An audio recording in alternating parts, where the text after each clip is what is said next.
Les chéris, on va passer au buzz du jour. Pour ceux qui ne le savent pas, depuis mi-mars, des centaines de migrants sont évacués de la capitale pour être transférés vers des sas d'accueil temporaires en région, loin de Paris. Le tout à quelques mois des JO. Objectif, désengorger les structures d'accueil des migrants en Ile-de-France à l'approche de la période olympique. Voilà, donc il ne faut pas qu'il y ait de migrants pendant la période olympique. Apparemment, ça gêne les sauteurs à la perche. Un élu s'oppose à cela. C'est Bernard Carayon, maire de Laveur. Lavore. Pas un raton. Il a lancé un appel au maire afin qu'il refuse l'installation des migrants venus de Paris. Et oui, parce qu'il ne veut pas accueillir les migrants. Voilà. Est-ce qu'on est d'accord avec Bernard ou pas? Petite vidéo. Et Bernard, il est avec nous. Et en plus, il s'est fait maquiller tout à l'heure. Petit brushing et tout. Vous allez voir, il est beau gosse. Nickel. Au poil, là. Regardez. Ces campements de migrants parisiens vont-ils bientôt s'installer en milieu rural? C'est la crainte du maire de Lavore dans le Tarn, Bernard Carayon, qui lance un appel aux maires à résister. Un appel soutenu par de nombreux maires, comme à Val-du-Rhinc dans le Tarn. C'est une bonne initiative de Bernard Carayon. Je trouve ces obligations d'autant plus difficiles à accepter qu'elles sont parfois imposées sans leur accord. En 2023, Bernard Carayon avait déjà gagné une bataille contre l'État. Il s'était opposé à la création d'un centre d'accueil pour les demandeurs d'asile. Merci Bernard Carayon d'être avec nous, maire de Lavore dans le Tarn, maire LR.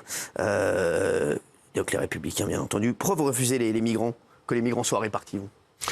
Je trouve que c'est déjà tout à fait indigne et hypocrite de la part du président de la République de faire des migrants des meubles qu'on déménage.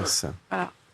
Et dans le but de rendre en quelque sorte, si j'ai bien compris, la ville de Paris plus propre, plus attrayante, plus humaine pour les Jeux Olympiques. Mais c'est une hypocrisie folle. Parce que d'un côté, le gouvernement ouvre les frontières de notre pays depuis des années, 500 000 étrangers par an, l'an dernier 142 000 demandeurs du statut de réfugié, dont on sait que 55 à 60% seront déboutés du droit d'asile et qui partiront dans la nature. Et puis ensuite, ils viennent dans nos villes, en particulier dans les grandes métropoles. Ils couchent dans le 19e, le 18e, le 20e arrondissement sous les ponts du métro. On les laisse sous des tentes, dans le froid ou sous le soleil. Et puis ensuite, comme ça ne fait pas joli pour le décor, il faudrait les balancer dans les territoires ruraux.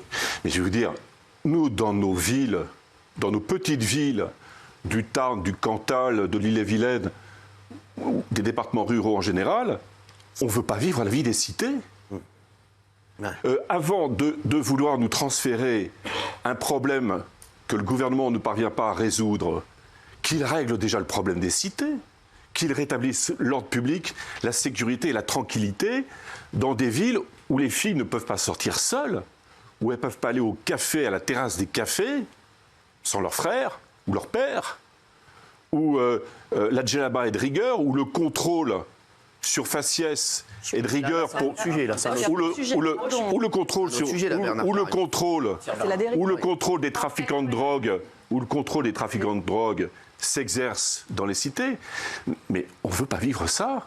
C'est vraiment ce que je... Là, c'est autre chose. C'est quel rapport un migrant et tout ça, un migrant. Vous mettez un signe égal. Non, attendez.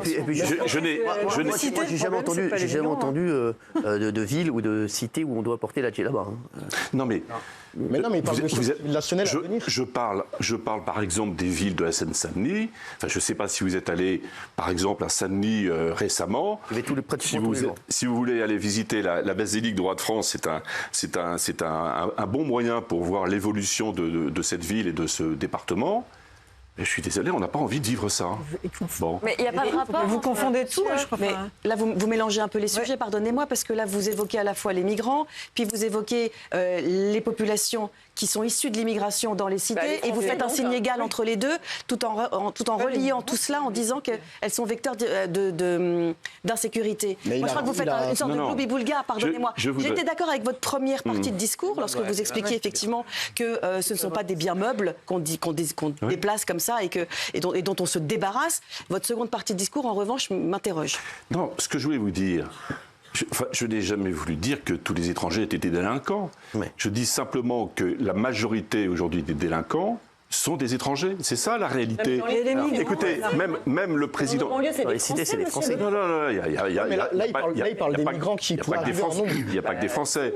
Le 26 octobre 2022, c'est le président de la République lui-même qui a dit 50% des actes de délinquance commis à Paris sont commis par des étrangers. Et 66% des agressions sexuelles sont commises par des étrangers. C'est la réalité. Il ne faut pas conserver des tabous, il faut dire la vérité.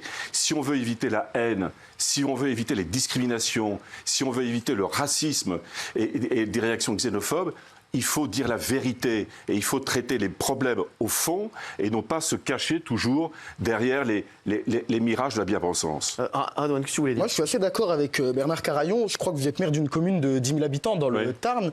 Lavore, c'est une commune qui est très particulière car c'est une commune qui est très très rurale mais qui se situe à côté de grandes villes, je crois, comme Castres, qui sont des villes plutôt comme Toulouse ou Castres. Aujourd'hui, la problématique, elle est démographique. Si on a un migrant qui arrive, 2 migrants, 3 migrants, ça va, il n'y a pas de problématique. Or, la problématique, on la voit, il faut arrêter de faire les hypocrites. Il suffit d'aller à la porte de la Villette, à la porte de la Chapelle, là où des camps de migrants s'aménagent. Aujourd'hui, il y a un lien avéré entre immigration et délinquance. Et le second problème, c'est que dans ce pays, on emmerde les maires, on ne laisse plus le pouvoir aux maires de pouvoir décider et de pouvoir être maîtres. Ils ont une police municipale, mais on ne leur laisse plus exercer leur rôle d'officier de police judiciaire sur le territoire de leur commune. On leur impose des décisions parisiennes qui sont prises sur le boulevard Saint-Germain, qui sont des décisions complètement déconnectées d'ailleurs.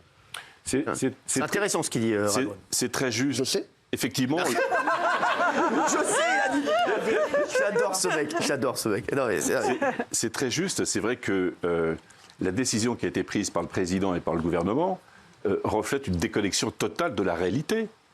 Il y a dans ma ville des franco-marocains qu'on ne peut pas distinguer. Ils sont français, franco-marocains. Oui, qu'on ne peut pas distinguer des Français de souche par leur comportement, par leur style, par leurs idées. Ils boivent mais attendez, on partage la bière à la 3e mi-temps après le match de rugby. Bon, ça, c'est pas, mais non, mais...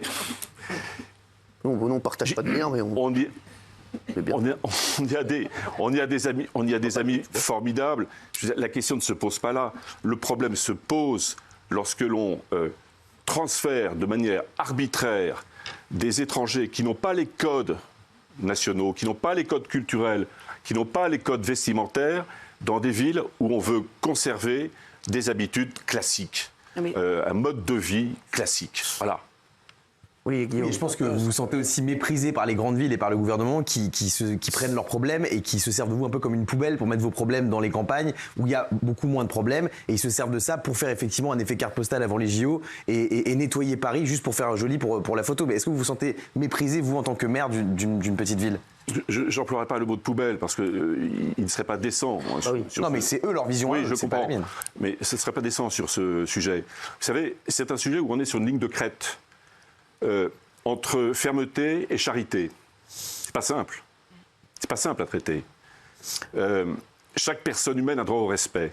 Chaque personne humaine a droit au respect. C'est bien important de le dire. Mais on ne peut être charitable ou être humaniste que si l'on fait aussi appliquer les règles de la République, les lois de la République. Le premier devoir d'un État, c'est de faire respecter ses frontières, c'est de faire respecter un droit qui a été voté par les élus du peuple. C'est ça la République. Nous sommes héritiers de valeurs, d'une histoire, de paysages, de monuments, etc., qui font l'identité de notre pays. Et les Français, vous savez, pas ceux du boulevard Saint-Germain, du 6e ou du 7e arrondissement, les Français, ils ont des valeurs simples. Ceux qui sont les premières victimes de l'immigration, ce sont les classes populaires qui sont au contact et en concurrence avec les populations immigrées. Et encore une fois, on ne crée que de la haine si on ne dit pas la vérité, si on nie la vérité, si on ne fait pas sauter les tabous. Jean-Michel Maire. Oui, moi je trouve que c'est seulement une question de bon sens. Je ne comprends pas, c'est encore une nouvelle fois une démonstration d'une politique française qui va toujours dans le mauvais sens. C'est que dans tous les pays du monde, quand il y a des migrants, des gens avec des populations qui sont dans un état de pauvreté, de désespoir, qui fait qu'ils se sentent obligés ou ils sont poussés à commettre des actes de délinquance parce qu'ils n'ont peut-être pas tellement de choix face à eux. Voilà. On les concentre quelque part. Oui, enfin, je parle pour eux, je parle pas pour eux.